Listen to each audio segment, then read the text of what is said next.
cara naquilo que eu trabalho. Esse sou eu. Além disso, do ponto de vista curricular, né, tive muita atuação na OAB, fui presidente da Comissão de Direito Imobiliário da OAB por 2 mandatos consecutivos, de 2016 até 2021. Atualmente estou como diretor da Comissão de Direito Imobiliário do Conselho Federal da OAB, então eu saí aqui da esfera regional em Goiás e faço parte da diretoria da Comissão Nacional, com discussões de assuntos nacionais.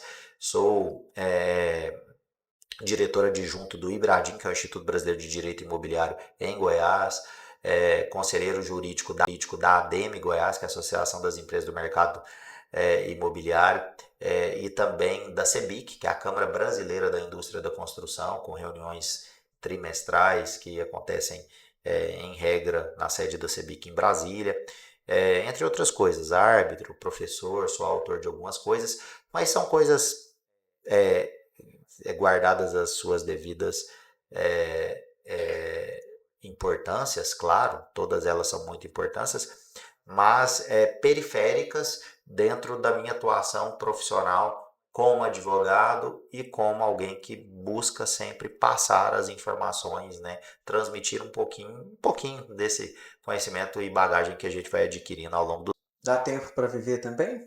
Ou só para fazer tudo isso aí? dá tempo. Eu sou casado, né, desde 2012. Eu e a Marina estamos juntos há mais de 20 anos, desde 2003. Tem que fazer a conta aqui. Mas nós temos 2 filhos, né? O Felipe, de 5 anos, o Gustavo, de um ano e 7 meses. Mas minha vida é muito dividida nesse sentido mesmo que você está falando. Ou é trabalho ou é em casa com a família. Claro que eu tenho meus amigos, minhas relações interpessoais de amizade, mas aí sobra menos tempo para tudo isso, porque até por conta de 2 crianças pequenas em casa que demandam muito tempo, eu tô sempre nessa divisão aí de tarefas. Imagina, não deve ser uma coisa simples. Mas é prazeroso. Então, quando se faz com claro que tem dias que são mais difíceis, assim, né? Mais complicados.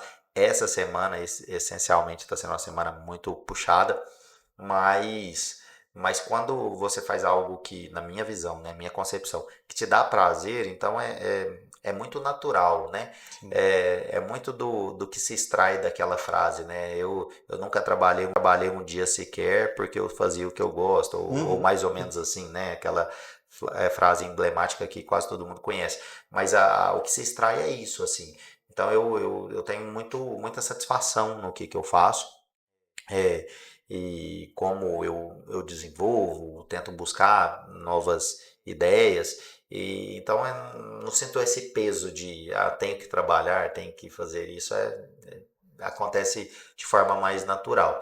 Agora, para atingir determinado ponto, seja na advocacia, seja na docência, vão anos, né? Então, assim, realmente a gente tentou resumir aqui um pouquinho, mas eu tô no segmento imobiliário, por exemplo, igual eu comentei aqui, há 24 anos, não é da noite para o dia que consegue se absorver melhor todas essas questões. Eu acredito muito no processo. Vejo isso como uma crítica hoje em dia. Eu acho que muita gente quer antecipar processos sem viver o processo especificamente, antecipar fases, melhor dizendo, sem viver o processo como um todo. Eu acho isso muito prejudicial. Acho que é um pouco dessa geração que vem aí, eu chamo de geração pandemia. Tem uma gama de pessoas que formaram na pandemia e logo depois, e, e que vivem muito online acima de tudo. E isso, se as coisas não acontecem na velocidade que a pessoa quer que aconteça, é como se não fizesse mais sentido, tivesse ruim. Então as coisas são muito trocáveis, né? Eu tenho uma frase que fala muito dessa frase para relacionamento, mas eu acho que ela pode ser aplicada a qualquer negócio, né? Fala que antigamente, quando se estragava um rádio, por exemplo, as pessoas o consertavam. Então, isso se aplica a relacionamentos profissionais, amorosos, e outros, porque as pessoas conversavam para ajustar os ponteiros. Hoje em dia as pessoas simplesmente trocam. Então trocam de trabalho, trocam de relacionamento, trocam inclusive de bens materiais. Se estragou. Eu acho que essa frase ela tem muito ensinamento pelo que a gente vive na sociedade. Aproveitando a sua analogia, você já teve que parar em algum momento nesses mais de 15 anos de carreira, né? Bem mais que isso, né? Desde 2000, vocês consideram no ambiente do mercado imobiliário desde quando? Eu continuo, é aquilo que eu falei, né? O que eu considero são esses 24 anos desde 2000, desde 99, Uhum. porque eu nunca saí, né? Sim, Mesmo os sim. estágios que eu fiz e depois empregos ainda já dentro da faculdade, né? Com, com vínculo empregatício mesmo, todos foram em construtoras, incorporadoras, escritórios que trabalhavam com a área imobiliária.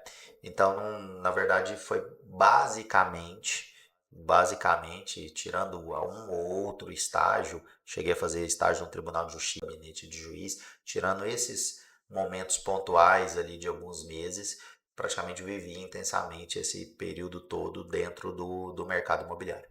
E aí, nesses 24 anos, você, aproveitando aquela analogia que você fez, você considera ainda que em algum momento você teve que parar para consertar o rádio da sua carreira, que de repente não estava muito bem sintonizado, que tinha até parado de funcionar? As coisas foram acontecendo e aí, de certa forma, a gente vai dando sorte, por mais que eu acredite que essa sorte só acontece quando você está no lugar certo, na hora certa, enfim. Mas tive sim. Eu acredito que eu tenha feito, por exemplo, um ensino médio ruim. É, Acho que na faculdade eu tive um bom tempo da faculdade, de um período muito desleixado, sem me ater totalmente às questões da faculdade. E eu acredito que assim, do meio da faculdade para o final é quando minha chave vira. Eu me lembro de me dar um desespero muito grande de ter a possibilidade de não passar na OAB. Eu passei no exame da OAB de primeira, mas eu me dediquei muito para isso. Eu era uma pessoa que tinha, não que hoje seja é, é, um- uma referência nessa área, mas eu sempre me critiquei muito em relação à escrita, ao português, sempre me cobrei muito isso, principalmente nesse período. Então, eu acho que, vamos dizer assim, essa conversa minha comigo mesmo, ela aconteceu mais ou menos na metade do curso de Direito, onde eu entendia que eu tinha que ter um direcionamento mais profissional e mais técnico para que eu pudesse evoluir. Claro que a gente pensa isso e não sabe o que vai acontecer no futuro, mas você sente que você está no caminho certo. E aí as coisas foram acontecendo. Muito bom. É, eu quero agora, para a gente fechar essa parte um pouco mais pessoal que a gente está falando, de carreira, no meio de tudo isso, tem espaço para mais compromissos? Sempre tem. Eu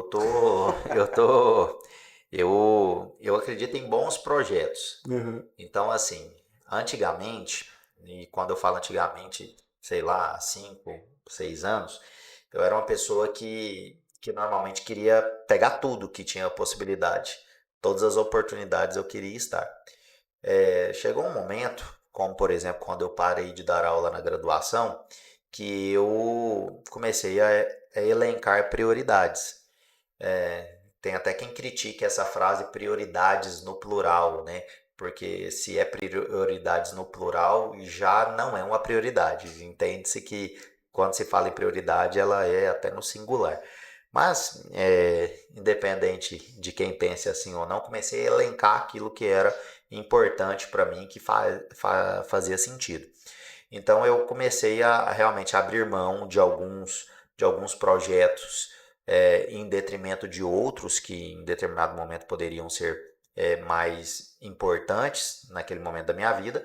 Então, assim, sempre tem espaço para bons projetos. Aquilo que me faz que me chama atenção, que faz meus olhos brilharem, que me dá realmente vontade de estar junto e de colocar um pouquinho do meu tempero, da minha mão em relação a algo que possa ser para o desenvolvimento de pessoas, para o desenvolvimento técnico de pessoas, para a profissionalização do mercado, que é algo que eu defendo muito, normalmente eu gosto e tento evoluir nesse sentido.